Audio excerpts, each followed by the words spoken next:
Hi everyone, this is Sasmita. Welcome to our channel Basic Economy. In this video, we will discuss law of demand and factors affecting demand. ठीक है, factors कौन सी factors है जो कि demand को affect करता है. ठीक है, आपने अगर लॉ ऑफ डिमांड के बारे में नहीं पढ़ा तो मैं डिस्क्रिप्शन बॉक्स में जाइए, मैं लिंक दे दिया है, आप देख सकते हैं. ठीक है, तो चलिए शुरू करते हैं. फैक्टर्स अफेक्टिंग डिमांड मतलब कौन से फैक्टर्स है जो कि डिमांड को अफेक्ट करता है. मतलब डिमांड क्वांटिटी डिमांड बढ़ता है या फिर घटता है, वो किस फैक्टर्स के हिसाब से वो डिटरमाइन होता है, ये हम आज डिस्कस करेंगे. ठीक है, तो चलिए पहला फैक्टर है टेस्ट एंड प्रेफरेंस. ठीक है, taste and preference of a consumer. ठीक है, अगर कंज्यूमर की टेस्ट एंड प्रेफरेंस सेम नहीं होगा, यानी रियल लाइफ में कंज्यूमर हैवी एडवर्टाइजमेंट के कारण हो या फिर कुछ ऐसे कारण की वजह से अगर कंज्यूमर की टेस्ट एंड प्रेफरेंस चेंज होता है तो वो उसकी डिमांड क्वांटिटी डिमांड भी चेंज होता है. ठीक है, एग्जांपल के लिए आप ले सकते हो किसी भी सॉफ्ट ड्रिंक ले सकते हो. ठीक है, मान लीजिए कोका कोला. ठीक है, कोका कोला जब कोका कोला पहले कुछ 30-40 साल पहले जब वो एस्टेब्लिश हुआ उस समय उतना डिमांड नहीं था. ठीक है, वो सॉफ्ट ड्रिंक्स के कोका कोला की पार्टिकुलरली कोका कोला ले लीजिए तो उसकी उतना डिमांड नहीं था. ठीक है, लेकिन धीरे धीरे उसकी जो है टेस्ट मतलब कंज्यूमर की टेस्ट वो चेंज होता है. अब लोग सॉफ्ट ड्रिंक्स लेते हैं. ठीक है, अच्छे से लेते हैं और ज़्यादा लेते हैं. ठीक है, तो इससे क्या होगा, इससे क्या हुआ, कंज्यूमर की टेस्ट जो है वो चेंज हुआ. ठीक है, तो कंज्यूमर की टेस्ट चेंज हुआ, उसके होने से क्या हुआ, कोका कोला की डिमांड बढ़ा. ठीक है, तो अगर टेस्ट एंड प्रेफरेंस चेंज होगा तो मतलब क्वांटिटी डिमांड चेंज होगा. ठीक है, next income of the consumer. ठीक है, इनकम ऑफ द कंज्यूमर, अगर कंज्यूमर की इनकम बढ़ता है, ठीक है, तो उसकी परचेजिंग पावर बढ़ेगा तो वो ज़्यादा कंज्यूम करेगा. ठीक है, वो गुड्स एंड सर्विसेज ज़्यादा कंज्यूम करेगा. तो इनकम ऑफ द कंज्यूमर भी अफेक्ट करता है किसको, डिमांड को. ठीक है, और अगर किसी चीज़ का किसी गुड का अगर प्राइस घटेगा, मतलब अगर किसी चीज़ का प्राइस अगर घटता है तो उससे क्या होता है, कंज्यूमर का रियल इनकम बढ़ता है. तो उस रियल इनकम से वो कुछ और गुड खरीद सकता है या फिर वो सेम गुड ज़्यादा क्वांटिटी की खरीद सकता है. तो ठीक है, तो ये क्या होता है, इनकम मतलब कंज्यूमर की इनकम अगर घटेगा या फिर बढ़ेगा तो उसके हिसाब से डिमांड भी घटेगा या फिर बढ़ेगा. ठीक है, ये डिपेंड करता है कंज्यूमर की इनकम के ऊपर.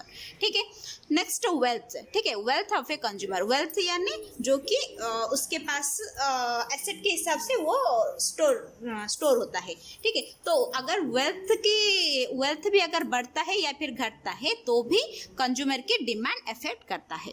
ठीक है, next price of related goods. ठीक है, प्राइस ऑफ रिलेटेड गुड्स यानी रिलेटेड गुड्स भी दो तरह की है. ठीक है, एक तो है सब्स्टिट्यूट गुड्स, एक तो होता है सब्स्टिट्यूट गुड्स, एक तो होता है कॉम्प्लीमेंटरी गुड्स. ठीक है,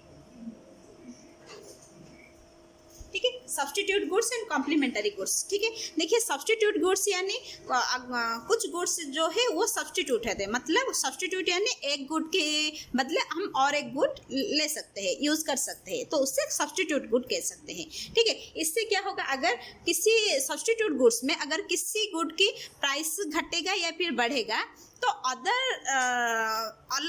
जो उसकी सब्स्टिट्यूट गुड है उसकी डिमांड के ऊपर इफेक्ट पड़ेगा. ठीक है, अगर आप सेम एग्जांपल ले सकते हैं, अगर ले सकते हैं कोका कोला एंड पेप्सी. ठीक है, अगर कोका कोला की प्राइस 10 रुपीज़ है, ठीक है, कोका कोला की प्राइस जो है वो 10 रुपीज़ है और पेप्सी की जो प्राइस है वो अगर सेम 10 रुपीज़ से. ठीक है, तो कोका कोला की प्राइस 10 एंड पेप्सी की प्राइस जो है वो 10 रुपीज़ है. अगर कोका कोला की प्राइस अगर गिरेगा यानी फॉल होके वो होगा 7 रुपीज़. ठीक ठीक है, कोका कोला की प्राइस 7 रुपीज़ हुआ, तो पेप्सी जो कंज्यूमर होता है, मतलब पेप्सी की जो डिमांड करते हैं कंज्यूमर्स, वो भी कोका कोला पियेंगे, क्योंकि प्राइस चेंज हुआ तो पेप्सी के कंज्यूमर्स से शिफ्ट होके कोका कोला पे जाएंगे, ठीक है। तो इसके हिसाब से पेप्सी के कुछ भी इफेक्ट, मतलब प्राइस के ऊपर कुछ इफेक्ट नहीं हुआ, कुछ काम नहीं हुआ, लेकिन ड्यू टू उसकी सब्सटीट्यूशन गुड पे इफेक्ट हुआ, इसलिए उस पेप्सी की डिमांड में भी इफेक्ट हुआ, ठीक है। तो सब्सटीट्यूट गुड्स की प्राइस पे भी ये लॉ, मतलब ये डिमांड, क्वांटिटी डिमांड इफेक्ट करता है, ठीक है। नेक्स्ट कॉम्प्लीमेंटरी गुड्स, ठीक है। कॉम्प्लीमेंटरी गुड्स यानी अगर दो गुड है, एक गुड की प्राइस बढ़ेगा तो डेफिनेटली अदर गुड की प्राइस भी बढ़ेगा, ठीक है। आप एग्जाम्पल के लिए ले सकते हैं, अगर शुगर की रुपीस बढ़े, मतलब शुगर की प्राइस अगर राइज हुआ, ठीक है, तो टी पे उसके असर जरूर पड़ेगा, ठीक है। अगर शुगर की प्राइस 5 रुपया बढ़ा तो टी की प्राइस में भी कुछ ना कुछ प्राइस बढ़ेगा ही, ठीक है। ये है कॉम्प्लीमेंटरी गुड्स, यानी टी एंड शुगर, ये है कॉम्प्लीमेंटरी गुड्स। एक की प्राइस बढ़ेगा तो डेफिनेटली दूसरे की प्राइस जो है वो बढ़ेगा ही, ठीक है। जैसे वैसे ही इंक और पेन, ब्रेड एंड बटर, ठीक है, ये सब कॉम्प्लीमेंटरी चीज़ें हैं गुड्स से। तो इनके केस में एक की प्राइस अगर बढ़ेगा तो दूसरी की प्राइस वो बढ़ेगा, ठीक है।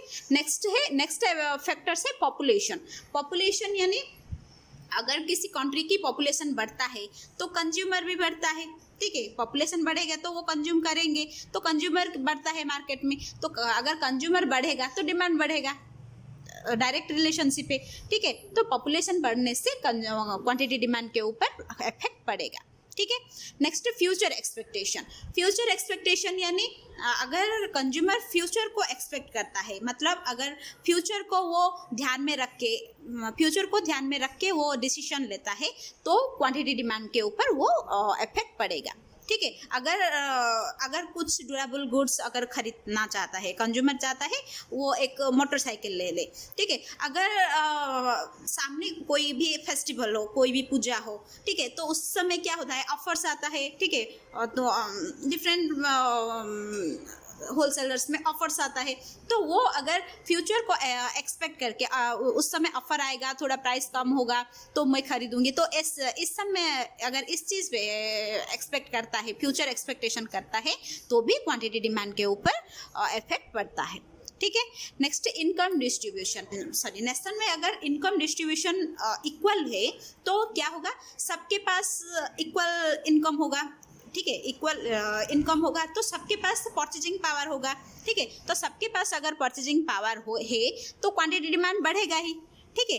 अगर इनकम डिस्ट्रीब्यूशन अनइक्वल रहा, ठीक है, अनइक्वल रहा यानी किसी के पास ज़्यादा हुआ, किसी के पास कम हुआ, तो जो लोग कम इनकम है तो वो ज़्यादा